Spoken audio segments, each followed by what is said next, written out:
How's it going, ladies and gentlemen? Mr. Donnie here again. This time we're going to take a look at some practice problems for exceptions to the octet rule. So number one, draw the Lewis structures for each of the following options and choose the one that cannot be drawn without violating the octet rule. So NF3, you can draw like this, and it will satisfy the octet rule just fine. IF3, let's see. Well, there's going to be a total of 28 valence electrons, so I put iodine, fluorine, fluorine, fluorine. Finish the octets around the fluorines. I have placed 24 of my 28 valence electrons, which means there's 4 more that I have to place, and they're going to have to go around that iodine. Now this iodine violates the octet rule, so it's looking like that one's going to be your option, but let's check the rest of them. PF3 is going to look a lot like NF3 because phosphorus and nitrogen are in the same group, right? So that's not violating the octet rule. SBF3 is going to be, hey, it's going to look a lot like that too. SBF3.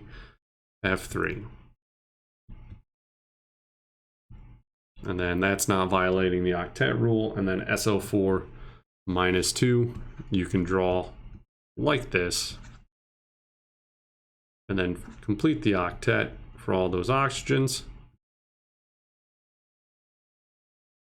And you will not have violated the octet rule. So there's only one where you must violate the octet rule, and it's going to be choice B. Number 2, based on the octet rule, boron will most likely form an ion with a charge of what? So if we're talking about the octet rule, group 5, boron has, atomic number 5, group 13, it has 3 valence electrons that it could lose, which would give it a charge of +3, right? So yeah, that's what you would expect.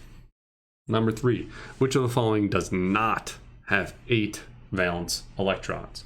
So if we take a look, well, SR is in group 2, so it has 2 valence electrons. But this +1 tells me that it lost 1 electron, so it still has 1 valence electron. So that's not 8. Xenon is a noble gas, so it definitely has 8. Titanium +4. Well, here's titanium. It has 1, 2, 3, 4 more valence electrons. If you got rid of them with this +4, it would also have 8.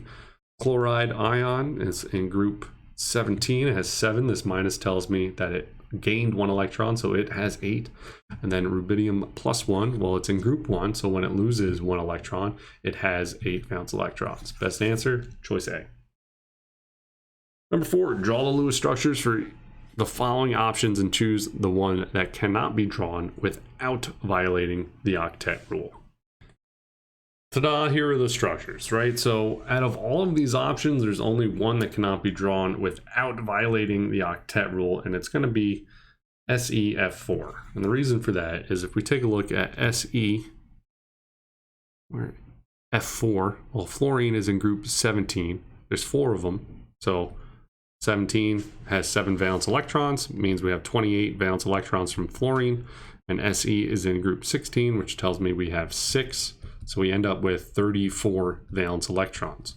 So when we do this structure, we put selenium in the middle, we make the bonds to fluorine, we finish the fluorine's octets, and at this point we have finished, we placed 32 of the 34 valence electrons. We got 2 extra that have to go on that central atom, which is going to violate the octet rule.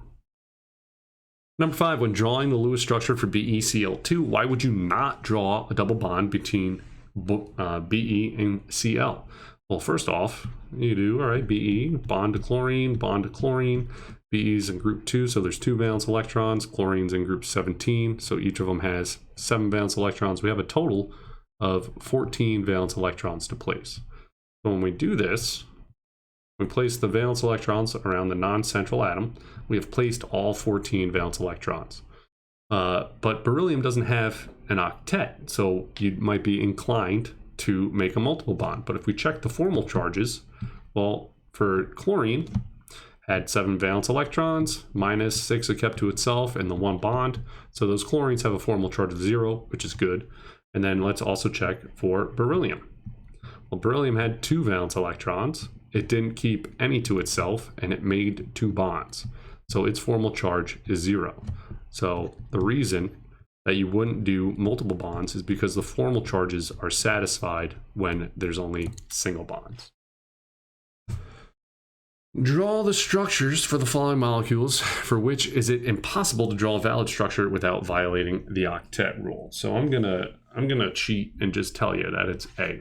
And if we take a look at A, well, chlorine has 7 valence electrons. Each fluorine has 7 as well. So we have a total of 28 valence electrons in ClF3. So when I draw that, I do Cl, F, F, F. I finish my octets. And when I have done that, I have placed 24 of my 28 valence electrons. So I still have 4 valence electrons that I have to place around the central atom, which is going to violate the octet rule. The rest of them you can draw without violating the octet rule. That's it for this section. I hope you found it helpful. See you in class. Okay, bye.